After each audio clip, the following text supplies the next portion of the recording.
Well, good afternoon, all. We are glad to see you today. Take a moment and give everyone a chance to get connected and connected to audio. That always takes a few minutes. Melissa, there's something wrong with my video, so you can't see me. Okay, I'm sorry I won't be able to see you today. Gotta have someone look at it and fix it. I haven't had a single Zoom meeting yet that I could get on like that. Well, that's frustrating. Do you think it's your, oh, look at this. This is the clearest it's ever been. Does she have a new computer or what's up? Look. It's like a professional. All right.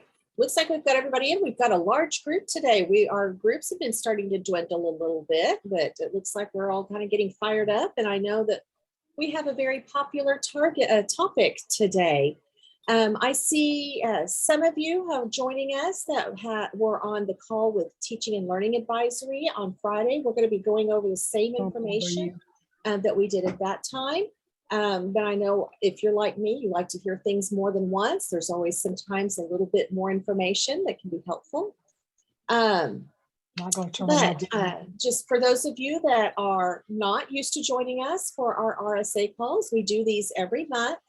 And just as an opportunity to talk about those different aspects of RSA to make sure that we can collaborate on some ideas, making sure that we're getting all of that information correct and that we all have the most current information, because if there's one thing that we can be sure of, RSA does have changes occasionally that sometimes catch us off guard. So, but my name is Melissa Algrim. I am the Director of Reading Sufficiency. I am joined today by two of my colleagues, Deb Wade, who is our Director of Elementary ELA, and Brenda Beamer Chapman, who is our Director of Social Studies and Personal Financial Literacy. And they are usually with us on all our calls and are such a huge help when it comes to this really, really broad topic. So we're still admitting people in as I'm kind of stalling and letting everybody kind of get in so that they don't miss any major information. I see many of you are already just jotting down in the chat who you are and where you're from so that we kind of have an idea of who's joining us. That always helps us as we go back and kind of work through some of the questions afterwards of maybe some of the areas that might need a little additional help or some follow-up questions. That means they can't hear me. Let's see, I'm going to have you check real quick. If you have not muted your mic, I'm going to ask that you go ahead and check that, make sure that's done so that I know we are all extremely busy people and sometimes have to answer questions while multitasking, and we want you to be able to do that without worrying about interrupting anybody else. We're going to make sure that we have the running agenda link for you here in the chat. I'm going to type that down, just kind of put that down there a little closer. And I know Deb and Brenda are always really good about putting that in the chat periodically. But we do, and I'm going to just share my screen so that we have this for you. There we go. And let me see if I can make that a little bit larger so that if you're like me and losing your close vision, nice to be able to see it at nice and close. Okay. So again, with our running agenda, again, for those of you that are not used to joining us all the time, we do keep this for the entire year so that you have that. We try to make sure that we have multiple links and some other resources that you might want to be able to go back and revisit at your leisure. So we have that going back to August, and you'll see the running agenda that we had for last year down here in the footer as well. So it's always nice to know where some of those resources are. We put these in multiple places, but sometimes you just need one place to go for some of that information. So let's talk about screening assessments. I know that is the topic on everyone's mind as we're starting to look for next year about screening for both universal screening on early literacy, as well as the new requirement starting next year for screening for dyslexia. And I know there have just been a ton of questions. I know on these calls every month, we've had some questions about that. And we have promised you that we would give you some guidance for that. And so today we wanted to go through some of the draft that we have for that guidance so that we can finalize that before sending it for approval and publishing, so that you'll have that out there. But we've tried to capture a lot of the questions that we have been receiving throughout this year, and keeping that in mind, so that we can make sure we have that information for you. One of the things to keep in mind is that there was a review of RSA screeners this last academic year, and the board did approve in June some additions to our RSA universal screening list that were to be added for next year, because I have had a few emails asking about that. And from what I understand, those vendors are talking to quite a few of you. So just remember this document that is published on our RSA webpage, that we have our current 7 screeners for RSA that we are able to use this year, from Acadience, Ames Web Plus, FastBridge, iStation, Map Growth, the in-class Dibbles 8, and then the STAR, Early Literacy STAR Reading package combination. Beginning next year, adding to that list will be iReady, Amira from HMH, and Map Reading Fluency, which is it's associated with Map Growth, but it is a separate test. So keeping in mind when talking, if you work with NWEA on that, it's Map Reading Fluency and Map Growth are both approved for RSA Universal Screener, but you don't have to do both for the RSA portion. Okay, keeping that part in mind. So I think it's a mirror that I've had several people asking about. This document has been published all year. As far as the running list that's on the RSA webpage, we're working on getting that website updated for next year. Right now, it reflects what's approved for this year. So keeping in mind, these 3 are approved for starting next year. As far as dyslexia screeners, this is also published on that page. I'm just trying to make that print a little larger for you. There are 7 of those screeners that are approved for that next level of dyslexia screening. You'll notice that all of these have some kind of companion over on the RSA Universal Screening side. So Acadience, in both sections, it's just a separate subtest that goes into that, adding on a little bit. Same thing, Amira is newly added for RSA next year. It is also approved for dyslexia screening. FastBridge, same thing, currently approved. It is also for dyslexia, the same thing for iStation. Map Reading Fluency can also serve as a dyslexia screener. Please note that Map Reading Growth, or the Map Growth, is not a dyslexia screener. So if you're working with NWEA, you would need the reading fluency portion of that, definitely for dyslexia, okay? Just kind of keeping that in mind. Dibbles 8, and then the STAR CBM. Along with that, we do know that the statute required, listed out several sub-skills that had to be assessed for this dyslexia screening. One of those sub-skills was advanced phonemic awareness. Advanced phonemic awareness being the definition of being able to manipulate phonemes or speech sounds within a word. So adding, deleting, and moving those sounds around.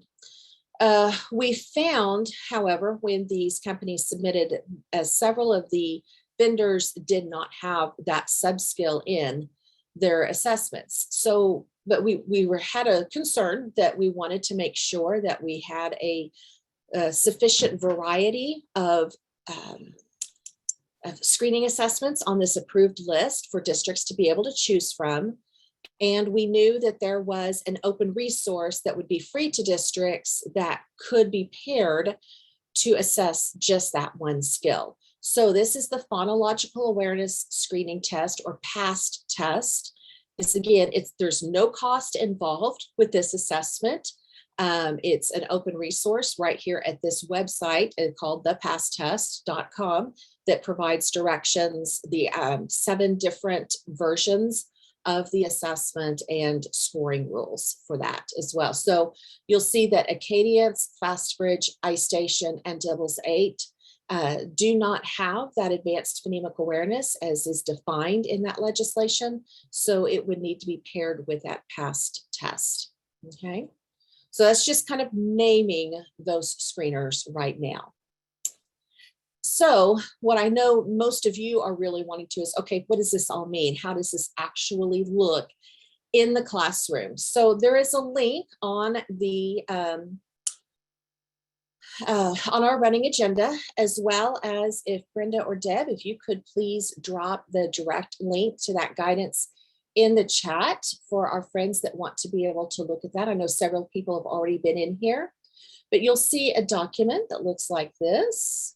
Make this a little larger for our dyslexia screening guidance. This is an overview, because there is really no way that in this type of meeting that we can go through a 15, 20 page document, which is really when we try to get to all of the details. And we all know that we have to have the same thing written the same way in multiple places for it to really make sense sometimes, just the way we ask the same question many times, it just has that different effect. So that's why it's lengthy, is because we've tried to be very detailed.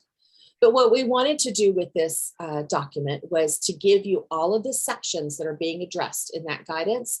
And here's what the main point purpose is that we would have in that guidance document.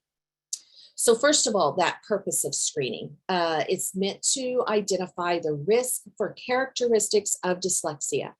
One of the questions that keeps coming at us is, we're going to diagnose all these kids with dyslexia, then what? We are not diagnosing anybody, okay? We are gauging risk for characteristics of dyslexia, okay? Which means that in simplified terms, when we have those characteristics of dyslexia, that means that that child is struggling with word recognition difficulties. Things like phonemic awareness and phonics. Okay, that's really that crux of the issue when we're talking about characteristics of dyslexia.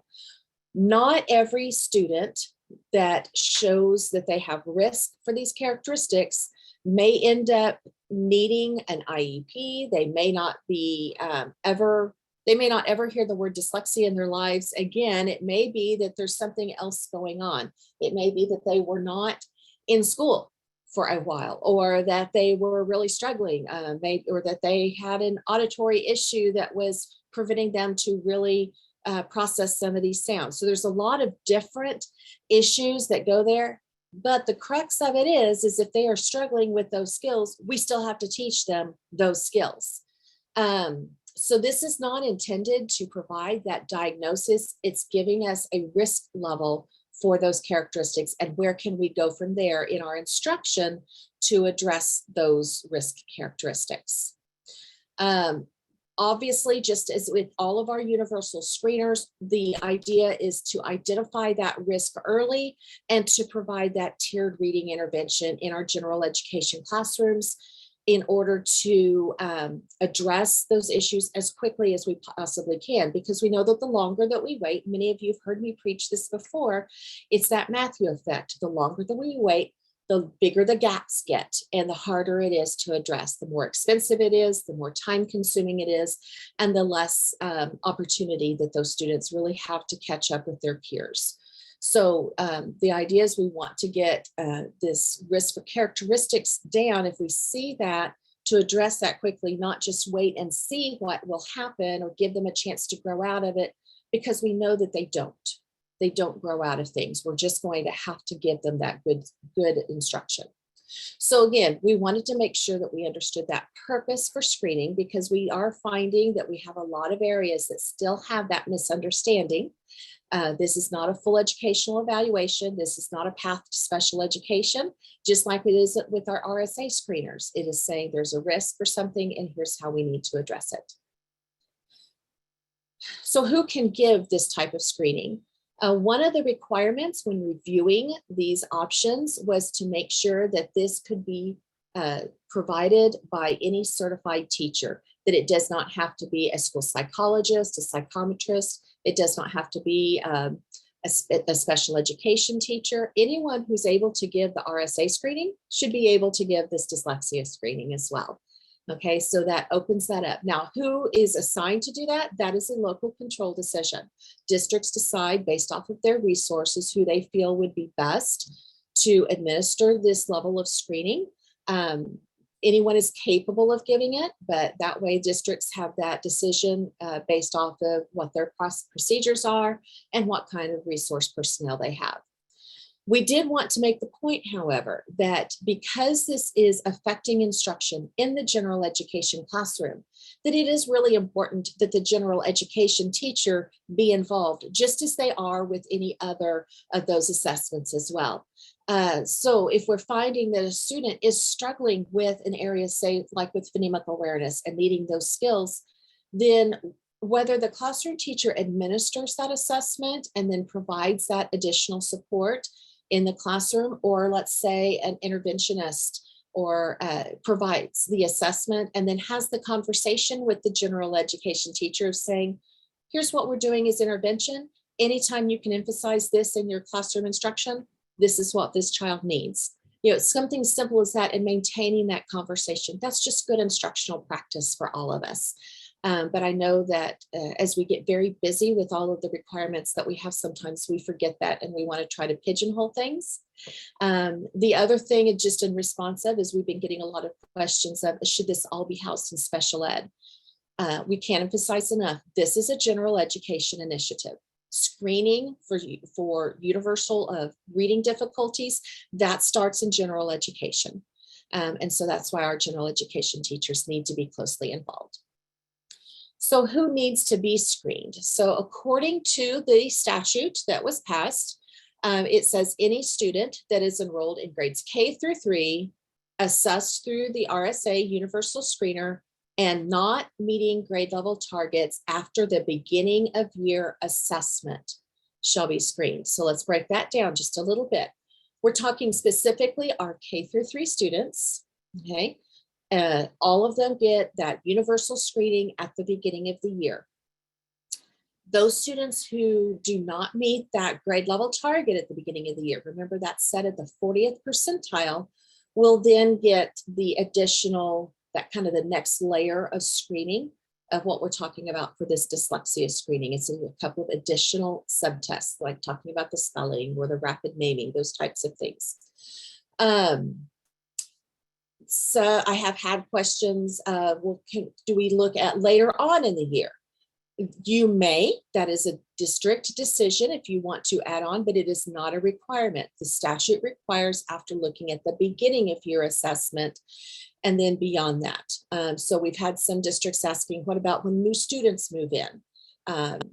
It would certainly be a best practice to screen new students when they come in, but it is not legislatively required, okay, just to try to verify that. And then we are identifying some students who may be exempt from this dyslexia screening.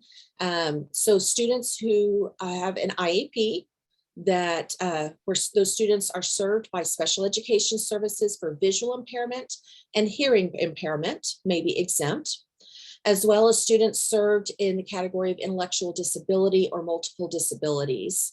And then finally, students who have an IEP for specific learning disability with documented characteristics of dyslexia. And it would be up to the IEP team to determine who those students would be.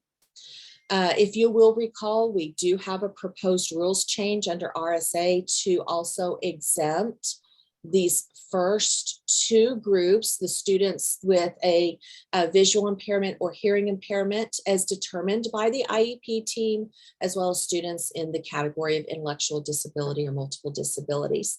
Again, that rules change is in process. That has not been approved yet. I don't even know that that's gone out for public comment at this time. So, but we're trying to make sure that those do align, okay? I'm going to pause there for just a second, and I want to come back over here to our agenda. And I'm going to come back to this area where we'll see our draft guidance.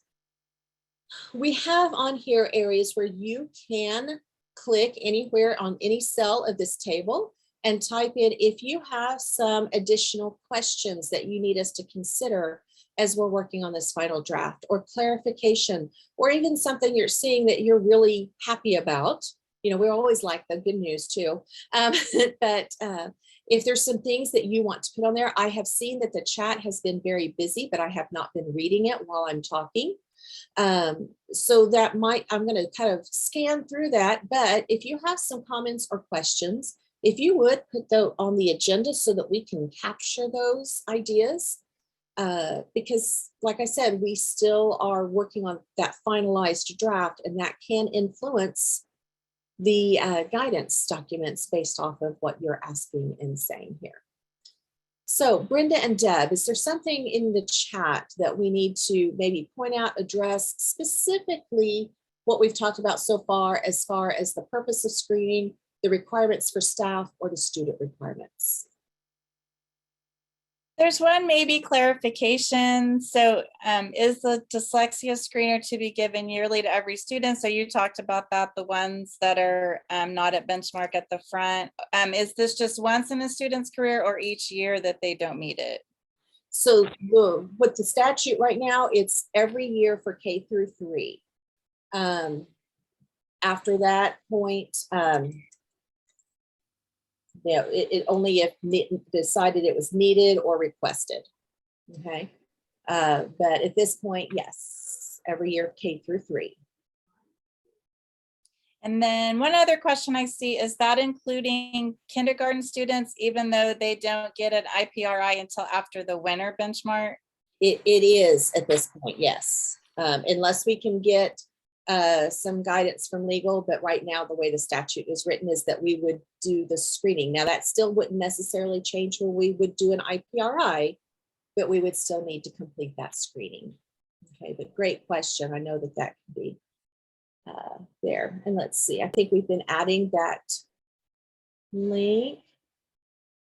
And then so about the MAC growth not given until the 4th week. So remember, as far as the timeline goes, for the universal screener, all students need to have that universal screener completed by October 1, because we submit a report on October 1. So some schools start early August and they want to get that screening done quickly. Some schools start after Labor Day, and so they have to really book it to be able to get that screening done. So let's go into some of the timeline. Just before we do this, dyslexia screening for older students like in middle school.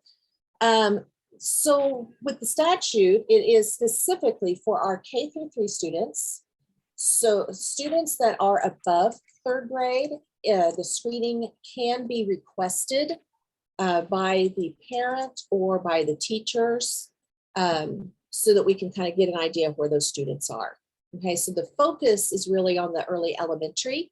But there is a clause in the statute is that it can be requested for older students.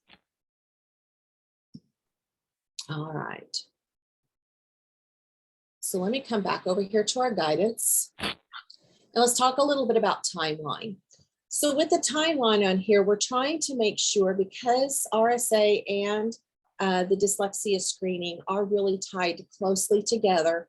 We didn't want 2 separate timelines running around for teachers to have to look at. So kind of keep in mind what's in white. This is what's already required with RSA. Again, August, September, we're doing that beginning of year screening. That assessment window is really set by our local education agency. We made sure that we have technical guidance for RSA screeners already there. Those will be updated again. We'll take you to that in case you're not aware of this. You'll go to the RSA coordinator webpage. We have the screener technical guidance right here for each one of these. If you'll click on one, I'll just show you real quick. It gives us just a very basic information about what's required for this guidance for this particular assessment. And then it gives us what those targets are at the beginning, middle, and end of the year for each of our grade levels K through 5.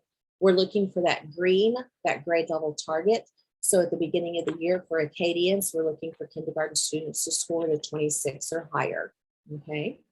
And then as always, I know everybody wants to know that number that allows students to be promoted through pathway 2 in 3rd grade. It's that number is always bold in red, real bright, so it's easy to find. Go back over here. So by October 1, we have a beginning of year report for RSA. Remember, we always give you a video tutorial about how to complete those reports. No later than November 1, we want to, within 30 days of identifying that that student is at risk for reading difficulty, that we complete that IPRI. And I need to adjust this to make sure that this is for grades 1 through 3. So let me write that on here before I forget. Always so many details to remember. And then we'll need to add a section for, hey, no, I got this on Friday. So we'll need to add a section in the timeline for our kindergarten students that begin their IPRI. This section here in the gray, though, is for specifically about dyslexia. So we were trying to balance the time. I think we'll be here too, but here's our concern is that last time it was going to stay north, it came on in. Okay. So Desiree, can you mute your, there we go. Thank you. No, but within 30 days of completing that universal screener, no later than November 1, want to make sure that we administer that dyslexia screener. We want to make sure that teachers have plenty of time to do this, but we also want to make sure that we can also get it done early enough to be able to have time to instruct these students. And so if we wait much longer, we're getting into the 2nd semester, and it really is going to be, we don't want to be in a waiting pattern with these kiddos. So we want to be able to administer this dyslexia screening. We do not want to add a bunch of extra paperwork. So we were going back and forth, and this is where we would love some feedback from you. We can either add in the dyslexia information, because we do have to report out to families how kids do, onto the existing IPRI. Our concern was if we just put a section there, we have some schools that may have their conferences and get IPRIs signed before they have had a chance to finish their dyslexia screening. And we didn't want to ask parents to sign a document that was not fully complete. So our thoughts were to add an addendum document that can be just attached to the IPRI, just a short, making sure that parents know that this is not intended to diagnose dyslexia. We're looking to gauge risk for characteristics, what assessment we used, when did we do this, what were the results, and then based off of what the vendor is providing for us, do they or do they not demonstrate risk for characteristics of dyslexia? That's one of the things that we are required to provide for parents.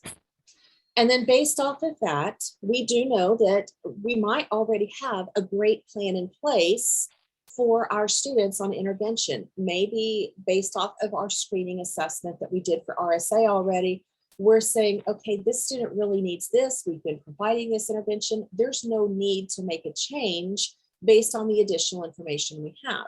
So we can either note that no changes are needed to that original IPRI, or maybe we need to make a tweak. Maybe we need to add some additional time. Maybe we need to change the intervention altogether because we have them on something that is not going to address those word recognition skills. So it gives us an opportunity to make those changes, have the teacher sign that and send that home to the parent and attach it to the IPRI in their file so that we have that record, but we're trying to avoid having to have parents come in for another conference right away to sign something, to try to send things home, to have parents sign, and then the nightmare of trying to get it back.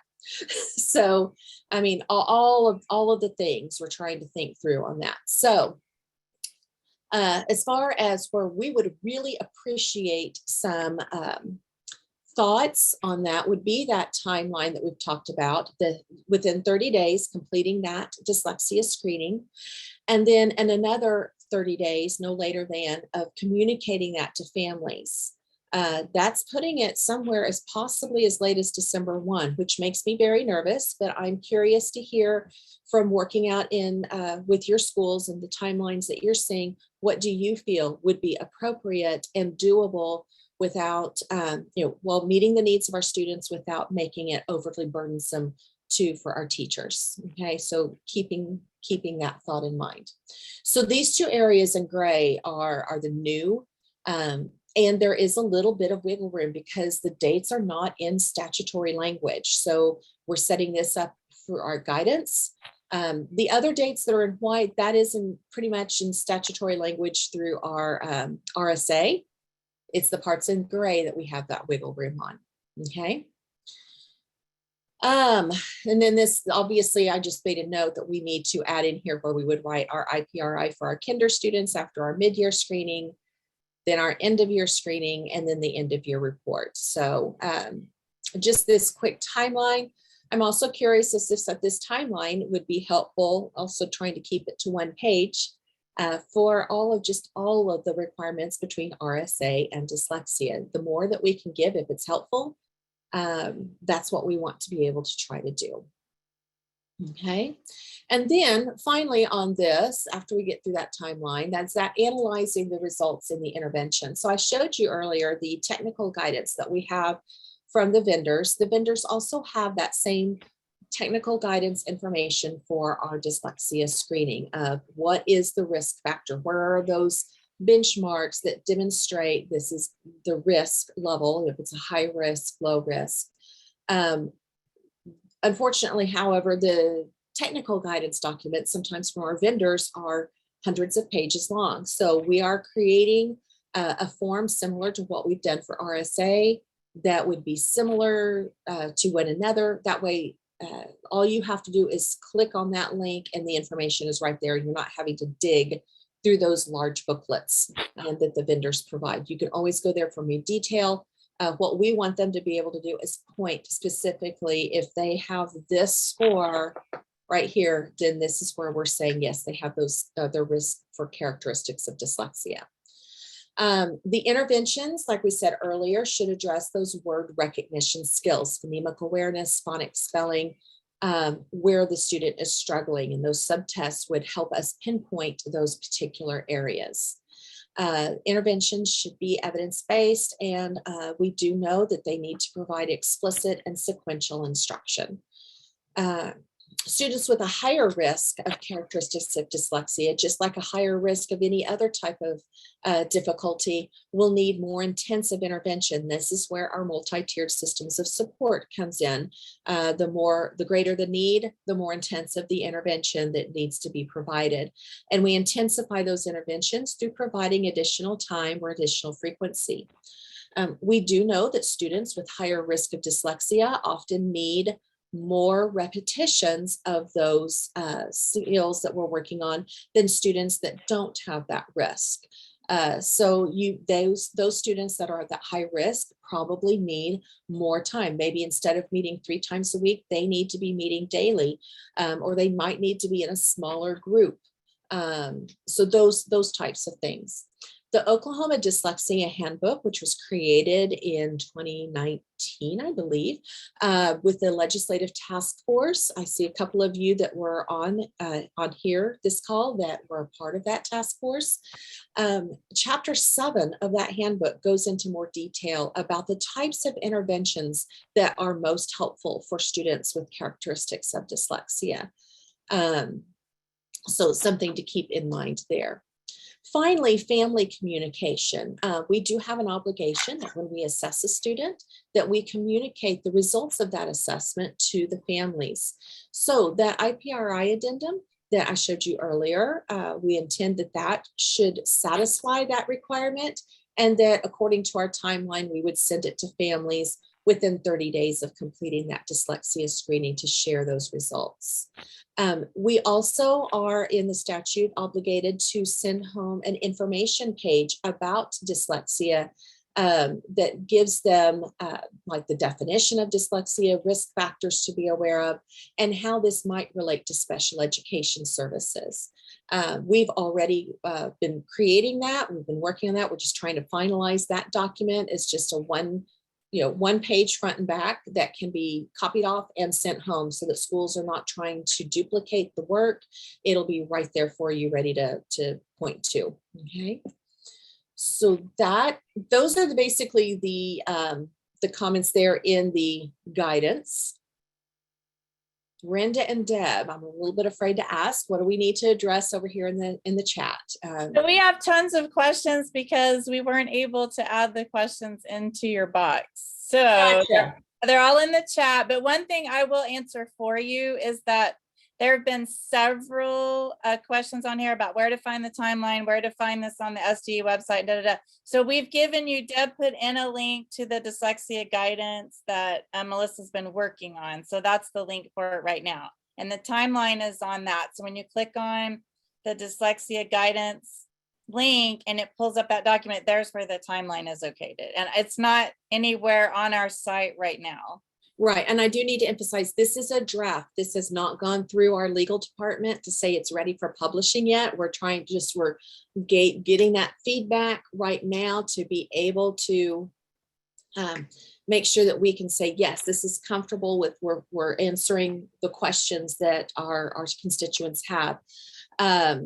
So there will be some tweaks to this. This will be much more robust by the time we get this published on the website, which will be this spring. We are not waiting until this fall to do this, but we're trying to make sure that we have that out. So we cannot publish anything on the website until it has gone through that approval process. Just as I'm sure you would not in your district either.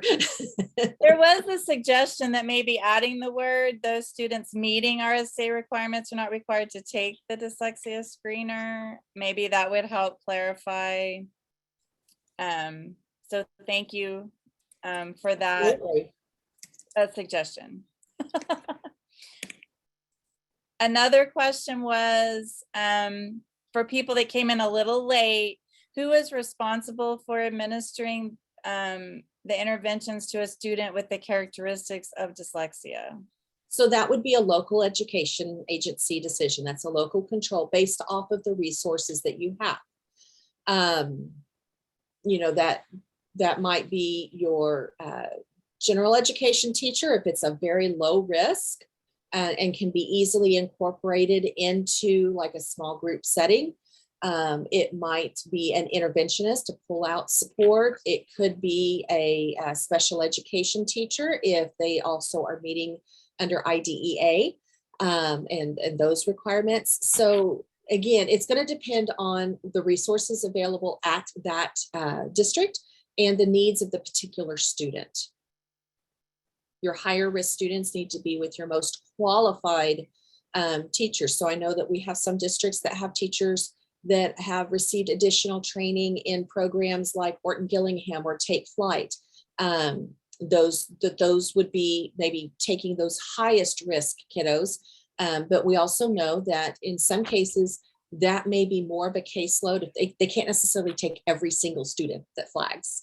So it's going to have to be some decision-making on the part of the LEA of where do we need to have those kiddos going and who can best serve them while still keeping it at a workable caseload for those highly qualified teachers.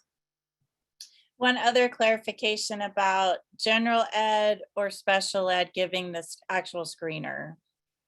It can't, again, that's up to the district to decide, but anyone who is able to give the RSA screener is also able to give the dyslexia screener. Does not need to be a specialized credential. Sorry, I can't talk today. Does not need to be a specialized credential for doing this. Okay, one question about, so will the company or the screener be giving specific qualifications that we should be looking for in the dyslexia screener? Qualifications as far as? Or will the information be published by the state? I guess what you should be looking for in the dyslexia screener. Like as far as the scores and things, I think so.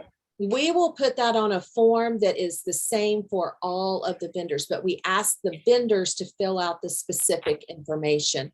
So like, for example, coming back to this example that I gave for Cadience for the RSA screener, we sent this blank form to the vendor and the vendor fills it out. So we make them put it into our format, but the numbers are theirs. So anytime, because we don't want any kind of discrepancy, they're the ones that have done the research. So they're the ones that have the numbers identified, but we will put it in a form so that it's easy for everyone to locate regardless. And if you wanted to lay them out side by side to compare, you would be able to do that in an easier manner. Okay, there was a lot of things about the timeline being very helpful. Okay. So if you want to put that on there, there was lots of kudos for the timeline being on there. And someone else said having the links on the timeline was extra great. Perfect. So another question is that can it be a choice of the district on whether to add to the IPIR or an addendum? Like if we wanted to have it all in one document, could we do that, or do we need to add the addendum? If you are able to get all that done and want that all in one document, that should not be an issue. And as a matter of fact, that might be a good suggestion for us to think on, is providing it both ways, providing an IPRI with the dyslexia information, or providing it where we do an addendum. So that should not be difficult to have both options available on our website for schools to use. So great suggestion. If we can take that load off, we're happy to do that. Okay, I'm just kind of scrolling. There's one about, can signatures be electronic on the IPRI and the dyslexia parent information? Yeah, just like what we've been doing, unless somebody comes back and tells us that that decision has changed, that's what we're still working with. So if a parent wants their child tested to have a diagnosis, will the school pay for this? So that's under child find, under a full educational evaluation. So just as in anytime if a parent makes that request, we would go through that review of existing data and then follow that same process as you would regardless. But that's that you would follow the child find process at that point. So no, there's not necessarily a guarantee that every student that has a risk would need to go through that process. But if there is that request, and again, we're putting that information here, we'll make sure we add that to the guidance as well for what are the LEA responsibilities in that child find process from here. Do you have a timeline of when the vendor specifications might be published? We're in the process of trying to gather that right now. We've sent the forms to them. We've requested that they get that back to us within a month. Sometimes I've had to hound them a little bit more past that, but most of them are pretty good about getting things back to us when we've asked for them. Okay, I'm just scrolling. I think there was a question about, which I think you already answered, but I'll go ahead and ask it. No There problem. was a question about if a student's on an IEP, does the special ed team decide if they get the screener, the dyslexia screener? So how that would be, yes, it would be the IEP team, but remember, it's not like, for example, a student might be on a speech IEP. That's not what we're talking about here. It would be a category of specific learning disability with documented characteristics of dyslexia on the IEP, okay? Otherwise, we would still use that screening, but if we're determining, so it's really not a determination. It's with if the IEP already says that, then they would be exempt there. There was just a general question about, is there a screener for older students that might be 4th grade and above? So yes, and a lot of these can work for the older students. The older and older and older they get, it's more of if the norms are existing for those much older students. When we're talking like late middle school, high school, that does get to be more difficult. And at that point, you are so far removed from on grade level. You're probably looking at a little bit more specialized testing. I'm not saying that that's a guarantee. I'm just saying that it might be an issue because they're getting to be so much older. But the information that you could get from these types of screenings, you can still maybe see if they are able to do these things or not. Okay. I also wanted to point out one thing, several of these require supplementing with the past assessment. One of the requests that we've had was if we could do a video, just a quick webinar of how to administer and score the past assessment. So that's something that we're going to try to work on and get out. It'll probably be late spring or early summer before we're able to get that going. But a lot of your teachers are familiar with the past assessment, especially those that are going through our Science of Reading academies, because that is a huge topic of conversation there. But something like that, where it gives you an idea of can they do these types of things or not, would be really good data to be looking at through that child find process, regardless, to see if this warrants a full educational evaluation or not. And all these went through the process, right? The review process. This did go through a review. Yeah, sent out a request for information. Vendors submitted their product for us to review. There was a scoring guide. We had an advisory team that went through each one of these and came to consensus before making their recommendation. We did have some products that were submitted that were not recommended for approval. We will look at, we're looking at a rotating basis, or doing a regular review to see if we need to add more products. So I know I've had a few, especially looking at a curriculum adoption of what about this, can this be added eventually? If they submit their product and it meets the requirements that are laid out for one of our screeners, then absolutely it could be added at a later time. But we do know that for this next year, for the 22-23 school year, these are the screeners that are approved, and these are the universal screeners that will be approved, all 10 of these. We won't be doing a review between now and the next school year. So Melissa, there was a question. So if you look on her screen that she had up before, there were stars next to the ones that required that past screening. There was a question about that. So Okay, yeah. if you look at her annotations, the ones with the star or the asterisk, so whoever asked that question, there's your answer. Those are the ones. So here's the question. I think I know the answer, but I will let you do. If you use iStation, which is one of the ones that needs the pass scoring, do you have to use that pass for everyone, or just the ones that score below 40th? Just the ones that are scoring below. Okay, that would be that additional subtest to get a little bit more information. See, I could have answered that, but I wanted to make sure you did. You're a smart lady and you know a lot. Okay, I think that is most of the questions, because some of them were the same. There were also a lot of kudos to you for all the hard work on assembling all of this information. And there is one RSA question, so I thought I would table that till you're done talking about this, Okay. and I can go back. Well, this is a good time to do that one. And let me just say, there's a lot of people who have helped with this also. So, and a lot of your all, several of you that are on the call, or teachers that you work with that have been a part of this too. So There's one other question about screeners that I probably don't know the answer to, so I'm going to ask you. Is there a recommendation to use the dyslexia screener from the same vendor as your universal screener, or does it matter? My thoughts is it would make sense to make sure that if they're looking at that and aligned, because we're not talking about a whole new test, we're talking about maybe going deeper in most cases on that test.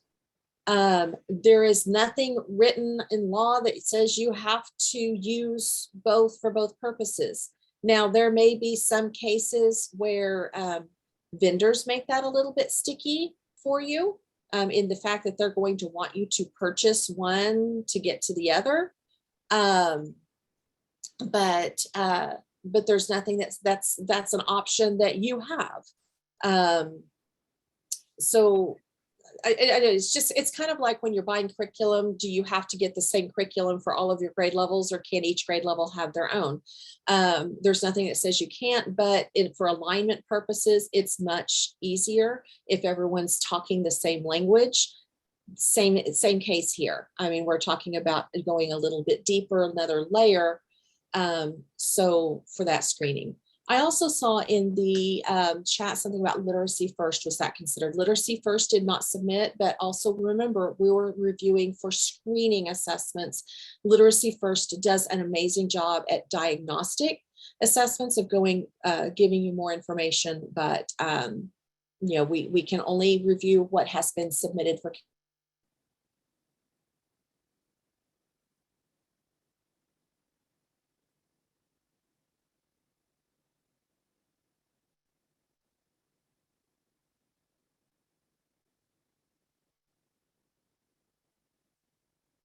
We're good. Okay, I just think you lost me. Okay. Was there anything? Okay. And I know we're running really short on time. So what we might do is, are you with me now? I think so. Okay. We're running short. So we are going to make sure we capture this chat. So because I know there's probably some things on here that we will also need to address as we continue working on making sure that the guidance is finalized.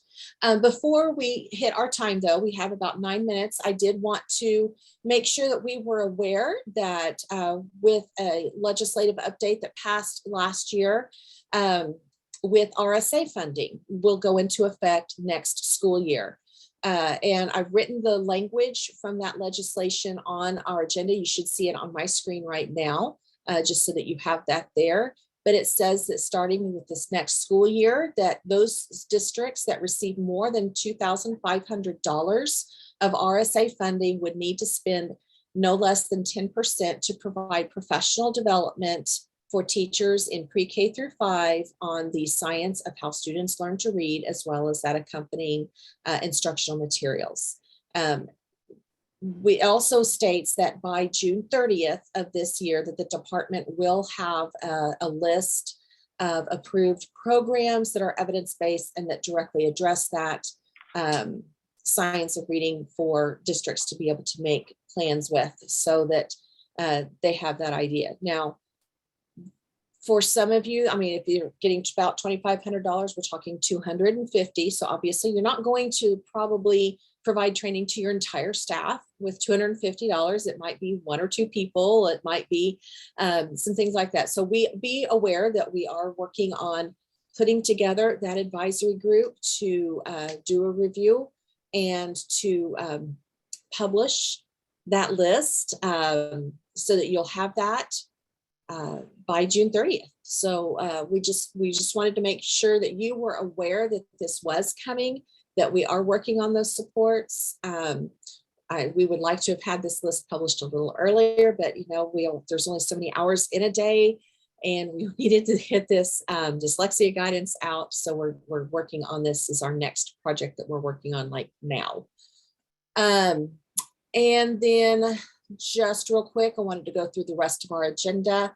We do always want to make sure you are aware of upcoming professional development. There's some really good things coming up in the next month that you will not want to miss.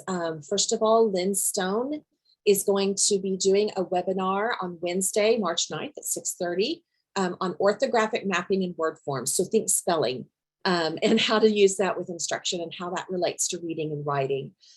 This is something that is sponsored by the Reading League Oklahoma. It is free to attend, but the recording will be sent to members of the Reading League Oklahoma. So you can register at that bit.ly and join for listening to Lynn. If you've never heard Lynn Stone, she is from Victoria, Australia. And she is originally Scottish. So she has a lovely accent that blends her Scots and her Aussie together. And she's a lot of fun to listen to, but extremely knowledgeable. Also, AIM Institute is having their 9th annual Research to Practice Symposium on Monday, March 14th, which happens to be spring break for the majority of us. This is also a free opportunity. You have the website here to find out a little bit more information. about this. But the moderator, if you are not familiar with Dr. Julie Washington, she is pretty amazing and does a lot with reaching our young students of color and dealing with dialects and how to deal with English learners and dialects. Elsa Cardenas Hagen also deals a lot with our English learners. So I know that that's a question that I frequently get about reaching our students that are still struggling with English acquisition, or that English is not their first language, or maybe they speak English, but they are in a heavy dialect area, and how that's affecting their reading. So this would be a really good opportunity to learn a little bit more about how that can be addressed. And finally, Oregon does their Teaching and Instruction and Intervention annual conference.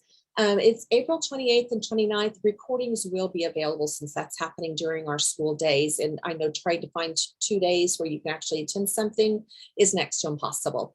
But you can get the registration. It is free, but I do think they are limited in numbers. So I would register if that's something that you're interested in getting the information from.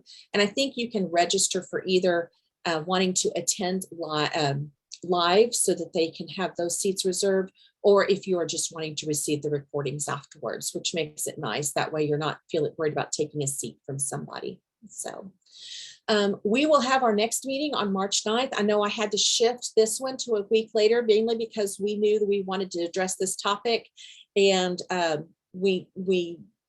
our timeline just wasn't working. So we had to shift for that week. So I apologize if that threw a few of you off, but we will meet on March 9th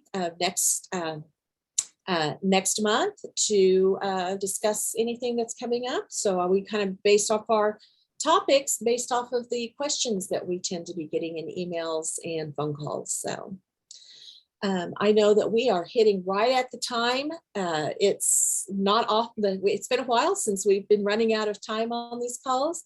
Is there anything that you just really need to have information about, like before we hang up?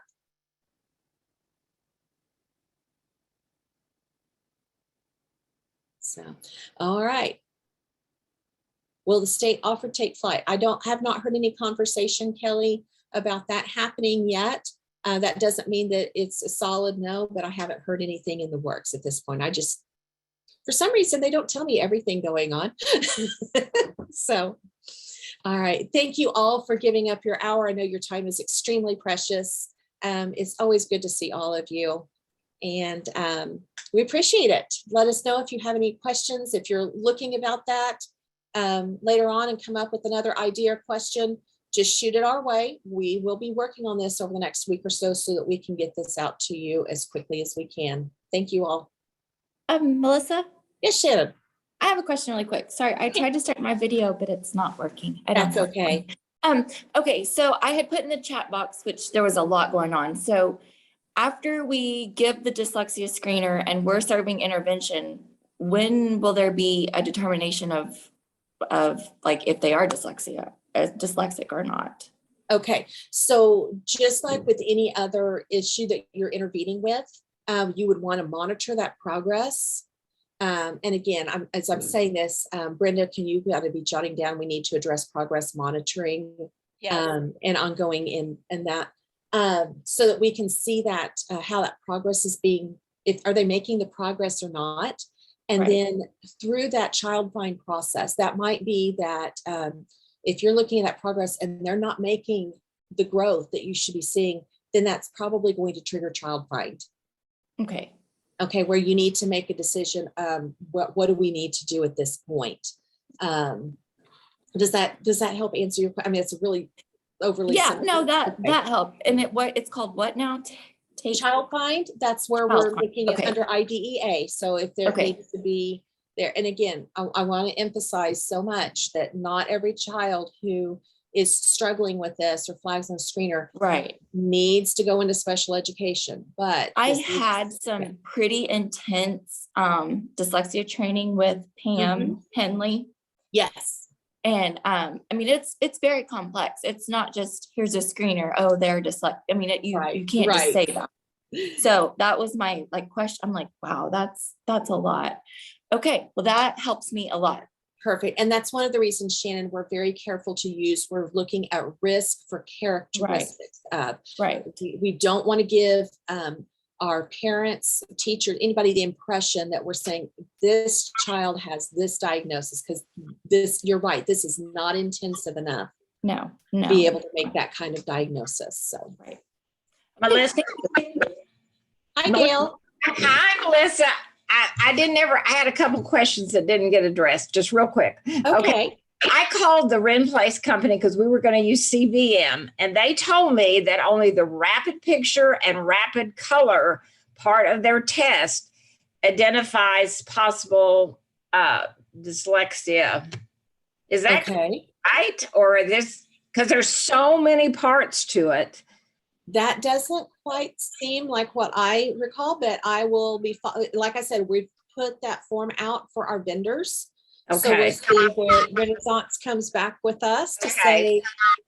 Well, so I that was we can- just concerned because there's so many parts to the CBM that will we have definite guidance on, like, if this child passes 3 out of 5, then they're okay, or if they just miss one, score and score below benchmark, what do we do about that? So we'll have guidance on that, right? Yes, ma'am. Just like we've done with RSA.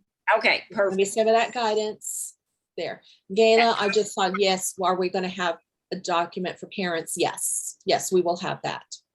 That's something that you do not need to worry about creating. So, all righty, then I want to make sure that we capture this. Save that chat. There's too many good questions. There was one general RSA question. I don't know if they're still on, that I think you can probably answer really fast. If a student meets, for the end of the year, if a student meets multiple criteria, does it matter which criteria is documented? So for example, pathway 1 and 2, or exemptions 5 and 6. Oh, okay, I got you. For the promotion, gotcha. Right. Mhm. We look at this usually if they meet on the OSTP, obviously don't need to document their anything. Then we tend to look at the screener. If they meet on the screener, because then if they're showing that proficiency, there are no additional intervention requirements. So that would be our next go-to. So kind of in that order of pathways, the third pathway would be those exemptions, then look at it next. You're right, they may meet multiple exemptions.